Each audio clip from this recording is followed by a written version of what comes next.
Oyao les Phoenixu, ici le Phoenix que des mangas.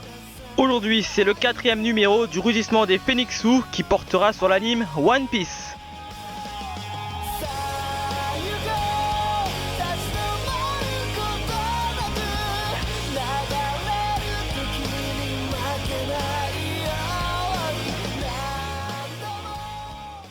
Allez, on démarre de suite avec le sujet du jour. Quel est votre Shishibukai préféré parmi les 10 ci-dessous? Comme d'hab, avant d'accueillir nos petits Phoenixu, je tiens à vous préciser 2 contraintes qu'ont dû respecter les participants. La première, c'est que leur argument devait porter uniquement sur l'art Dressrosa. Et le second point, c'est qu'il y aura du spoil, donc si vous ne souhaitez pas être spoilé, eh ben stoppez la vidéo ici. Et pour les autres, c'est parti. Et pour ce faire, j'ai avec moi plusieurs Phoenixu à venir expliquer pourquoi ils préfèrent tel Shishibukai. Allez, on débute de suite avec le premier Phoenixu. Bonjour à tous et à toutes, on se retrouve sur la chaîne de Phoenix pour le débat qui est notre Shishibukai préféré. J'ai choisi Kuma, on va voir ça tout de suite. Alors pour commencer, j'ai choisi Kuma. Certes, j'ai hésité avec Trafalgar Law, car c'est de loin mon préféré. Trafalgar Law, le gars, le badass, sabre, tout bordel. Mais honnêtement, j'ai préféré choisir Kuma, parce que déjà, j'allais dire plein de trucs sur l'eau. Plein de trucs, mais vraiment plein. Je pense que vous aurez pas tout à fait compris. Et en plus, voilà, j'aurais dit que des bonnes choses sur lui. Mais j'ai préféré prendre Kuma, car c'était la meilleure façon pour moi de prendre la personne que j'ai préférée au début, qui s'appelle pas uniquement Kuma, mais plus en détail Bartolomeo Kuma. Alors, Bartolomeo Kuma est l'un des 7 grands corsaires. C'est un révolutionnaire qui a infiltré la marine, tu vois le truc, quoi. Le gars, il fait pas les choses à moitié, quoi. Et sa prime était de 296 millions de berries. Bon, si jamais c'est 296 000 000. Voilà, je me suis pas trompé, hein. On lui donne comme surnom le tyran. Me demandez pas pourquoi, mais ça lui va bien. J'ai également choisi Bartolomeo, car il est complètement badass. Clairement, le gars, c'est une montagne de muscles, il est 2 fois plus grand que les autres. Il est vachement puissant. Avec son fruit du Nikyu no Mi. Je sais plus si c'est celui-là, je dois peut-être confondre. Mais avec son fruit du Nikyu no Mi, qui est complètement badass. Enfin d'accord, il a des couettes, des coussinets, voilà. Des coussinets sous les mains, ce qui lui donne un aspect un petit peu moins classe, si je peux dire. Mais en tout cas, il est grand, les cheveux longs, il a pas de pépilles, complètement badass, montagne de muscles. Tu le vois, tu flippes, quoi. La première fois, on le voit dans le chapitre 233 de l'épisode 151. Quand même, hein, il arrive assez tard, hein. C'est un pirate, et à la fois, enfin c'était un pirate, mais maintenant c'est un grand corsaire, des membres des révolutionnaires. Pour ceux qui savent pas, révolutionnaire, dedans il y a le père à Luffy, hein. Je sais plus comment il s'appelle, c'est les dragons, je sais plus quoi. Et ce qui est plus classe aussi, c'est qu'il a une bible en main, c'est vachement classe. Après, le truc qui m'a poussé à le choisir, c'est déjà que Vegapunk, Dr Vegapunk, a créé des pacifistas à l'effigie de Bartolomeo Kuma, car déjà ils ont essayé avec son propre corps. Enfin, Kuma était d'accord pour passer son corps pour faire des tests, et du coup il a été transformé en PX0. En plus il est mort en même temps durant le processus. Du coup maintenant c'est un cyborg de même type que Franky. Ouais, parce que si vous savez pas, Franky c'est un cyborg, hein. Je vous apprends pas grand chose si vous regardez. Alors, PX0, qui est en gros Bartolomeo Kuma, le vrai, a été chargé de protéger, avec tous ceux qui seraient là, protéger le navire du chapeau de paille. Et le premier qui l'a vu, c'est Franky. Et du coup, bah, justement, sa mission était de protéger le bateau en attendant que quelqu'un arrive. Et dès que Franky est arrivé, ils l'ont retrouvé avec une épée dans le bras, on voyait des systèmes, des fils électriques limite ressortir, des tuyaux, t-shirt arraché. Il se lève, il dit mission accomplie et il repart. C'est juste badass, d'accord c'est qu'un cyborg, mais c'est juste badass. Voilà pourquoi j'ai choisi Bartolomeo, il n'y a pas grand chose à dire dessus, mais il est badass. Surtout que dans les épisodes, à chaque fois que quelqu'un le voit, il est là en mode « Oh mon dieu, pas lui !» Même avec les pacifistas, bon d'accord, 2 ans après, les pacifistas, ça part tout seul.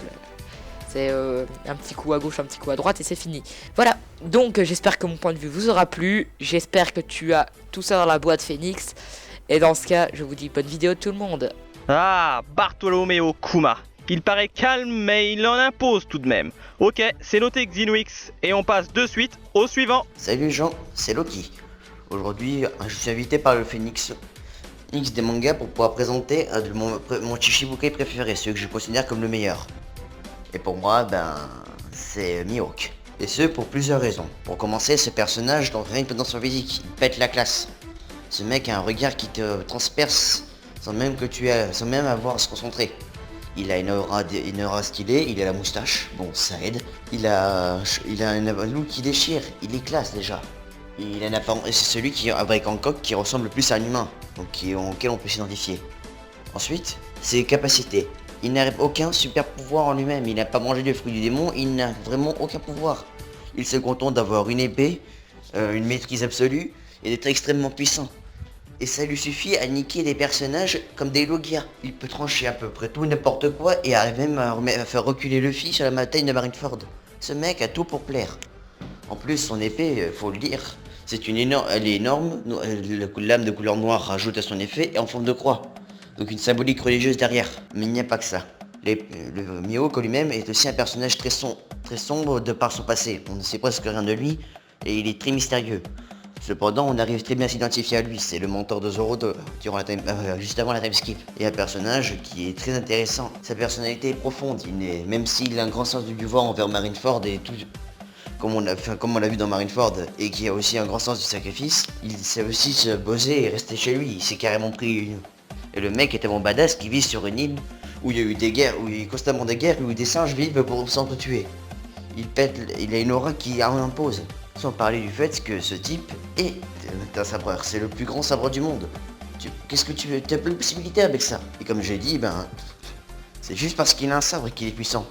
Pourtant, ça n'empêche pas de niquer ses races à des monstres marins en mode OZEF. Et d'être tellement puissant qu'il peut même tuer One Shot Zero avec un petit couteau. Ce mec est puissant. Et c'est pour ça que pour moi, il est le meilleur Shichibukai. Sur ce, merci Phoenix de m'avoir accordé la parole. Et je laisse l'argumentation aux autres. Mihawk, le senpai de Zoro. Ok, c'est noté Loki, avec pas mal d'arguments. Allez, on passe de suite au prochain Phoenixou. Salut tout le monde, alors moi c'est Clément, je ne possède aucune chaîne YouTube ou autre. Le corsaire que je préfère le plus c'est Doflamingo parce qu'il est charismatique, il est cruel, beau et puis j'aime bien son fruit du démon qui est le fruit des fils car je trouve qu'il a une grande variété de capacités et puis que ça peut lui servir pour tout. J'aime bien que son fluide. On l'a bien vu contre Luffy il a pas galéré même en Gearfort. Et le fait que ce soit un dragon céleste c'est quand même bizarre. Enfin moi je trouve ça louche mais j'aime bien. Son côté cruel, maléfique, ça reste pour moi un des meilleurs persos. C'est dommage que ce soit fait battre comme ça à Dressrosa. Voilà. Merci Phoenix. Ok, c'était court mais précis. Allez, au 4ème Phoenixou. Et salut tout le monde. Aujourd'hui je vais vous parler de Trafalgar Law au sujet du meilleur Chichibukai de One Piece. Avant tout, je tiens à remercier le Phoenix des mangas qui m'a invité. Donc merci à toi et c'est parti. Alors, pour moi le meilleur Chichibukai de One Piece, c'est Trafalgar Waterloo. Pourquoi? Je vais vous le dire. On sait tous que Law possède le nom du Di, possède le Di dans son nom. Et on dit que les possesseurs du Di sont les ennemis jurés du dieu. De plus, Law possède l'Openomi, un fruit du démon très puissant, de type paramécia, qui lui permet d'entourer une zone sphérique. Et dans cette zone, il est capable de déplacer ou de trancher n'importe quoi. Il a gagné le nom du chirurgien des morts grâce à ses compétences médicales et ses capacités de combat. Bref, passons sur le vif du sujet. On sait tous que Law était un ancien supernova. Les supernovas sont des pirates qui ont une prime élevée à 100 millions de berries. En plus, il a été capable de vaincre Vergo. Vous vous rappelez tous de Vergo, ce personnage ultra puissant qu'on a vu dans l'arc de Balthazar, qui était aussi un sous-fifre de Doflamingo, ainsi que Monet. Il a aussi battu l'un des cadres de l'équipage de Doflamingo, Trébol, avec une facilité incroyable, je vous le dis les gens. Et on sait tous qu'il a aussi des compétences de tacticien. Dans l'arc de Balthazar, c'est lui qui a guidé l'équipage du chapeau de paille à la capture de César. Il a aussi résisté au acquis de Rayleigh et il est devenu un corsaire, un grand corsaire, en livrant 100 cœurs à la marine, 100 cœurs de pirate. Bon, vous allez me dire, même s'il n'a pas réussi à battre Doflamingo, mais il lui a occasionné de sérieux dégâts. Et tout ça avec une seule main, parce qu'en ce moment, il avait déjà perdu son bras, qui a été recollé par les Tantatans, les nains de Dressrosa. Son fruit du démon lui permettant de créer une aura, une sphère bleue capable de séparer, déplacer ou même trancher n'importe quoi. Donc sur ce, je vous laisse. Merci à tous. Et merci à toi, Phoenix des mangas, encore une fois. Et bye tout le monde. Lo, alias le docteur de la mort. C'est noté Demdemfai. Allez, au tour du prochain Phoenixou. Salut tout le monde. Aujourd'hui, je vais vous dire tout sur Moria. Ce que je pense, puis toutes les informations possibles. Le fruit de Moria, le fruit des ombres, Kagenomi, mangé par Gecko Moria, permet à son utilisateur de contrôler les ombres. Il peut couper les ombres de n'importe qui à l'aide d'une paire de ciseaux et les ombres ainsi retirées peuvent être enfermées dans des corps inertes, ce qui donne naissance à des zombies possédant des techniques de combat de la personne à qui appartient l'ombre. Si les ombres sont enfermées dans le corps d'un être vivant, elles ne peuvent que rester peu de temps, et ceci en fonction de la force mentale de celui-ci. Par exemple, sont donc utiliser son ombre afin de se téléporter ou de se protéger des attaques physiques. Je remercie Wikipédia pour cette description. Ensuite, je trouve que Moria est devenu corsaire à cause de cet immense pouvoir à voler les ombres. Il possède une armée de zombies très puissante, puis d'abord créer un zombie géant comme on a vu dans le manga avec Goz, avec l'ombre de Luffy. Ensuite, nous le reverrons à la guerre de Marineford à côté des autres corsaires comme Hancock qui tenait avec Luffy, enfin qui était avec Luffy, Kuma, Mihawk, puis les amiraux de la marine. Voilà, c'est tout. Je trouve que c'est dommage que Moria ne soit plus là. Il m'avait vraiment touché. Allez, à plus et n'hésitez pas à vous abonner à la chaîne du Phoenix. Et merci à lui. Bye. Ah, Gecko Moria, un vrai fourbe. Ok Loïc, c'est dans la boîte et on passe déjà au dernier Phoenixou. Ciao tout le monde, c'est Encha Channel, plus intimement appelé Gatchan. J'ai aussi ma chaîne YouTube Manga et je me suis proposé pour défendre Hancock au cours d'un débat. Alors ne perdons pas de temps et donnons mon avis. Alors pour commencer, c'est une femme assez bonne dans tous les sens du terme. Elle est écrite comme la fille la plus belle du monde, rien que ça fait d'elle un personnage important. Et justement aussi c'était que ça, elle a un pouvoir qui, je l'avoue, sans la chaussette moisie. Et justement avec un fruit du démon pareil, elle arrive à devenir un grand corsaire et une des plus grandes impératrices du monde. C'est une femme qui est attachante tout au long du manga car elle est très spéciale, elle est cruelle et froide et devient finalement un toutou au pied de Luffy, faisant tout ce que ce bout de caoutchouc demande. Sa présence rend vraiment le manga drôle, d'ailleurs c'est rare dans un manga Neketsu qu'un personnage avoue clairement ses sentiments pour un autre à un âge mature. Elle est en fait le parfait parallélisme de Luffy, drôle, têtu et naïf à la fois, et surtout puissant, putain. Et puis c'est le fait que ce soit la seule fille des 7 grands corsaires, la met vachement en avant. Enfin bref, je l'avoue, c'est pas la meilleure des 7 grands corsaires au jeu de tout le monde, mais je pense qu'à un moment, elle sera de nouveau mise en avant dans un prochain arc, etc. Ah, Boa Hancock, la seule femme parmi les Shishibukai. C'est noté Encha. Et voilà, le dernier Phoenixou étant passé, je vais maintenant vous donner mon avis concernant mon Shishibukai favori. Eh ben, il s'agit bien évidemment de Marshall D. Teach, alias Barbe Noire. Pourquoi j'ai choisi un Vislar comme lui? Tout simplement parce qu'il a un des fruits les plus puissants. Pour rappel, il détient le Yami Yami no Mi, alias le fruit des ténèbres. ce fruit qui annihile tous les pouvoirs des détenteurs du fruit du démon. Par la suite, il réussit à acquérir le Gula Gula no Mi, le fruit de tremblement d'Edward Newgate, alias Barbe Blanche, ce qui fait de lui le premier à avoir absorbé 2 fruits. Le second point, et certains le détestent juste pour ça d'ailleurs, c'est qu'il a une grosse part de responsabilité dans la mort de Hiken no Ace, et par la même occasion du déclenchement de la guerre mondiale qui, grâce à l'aide de son équipage fraîchement acquis, a donné le coup final à l'un des 4 empereurs qui, je le reconnais, était bien amoché. Le troisième point, c'est sa personnalité qui est juste dément. À première vue, en le voyant, on a l'impression d'avoir affaire à un ivrogne, mais force est de constater qu'il a un plan défini et que tout ce qu'il fait est parfaitement réfléchi.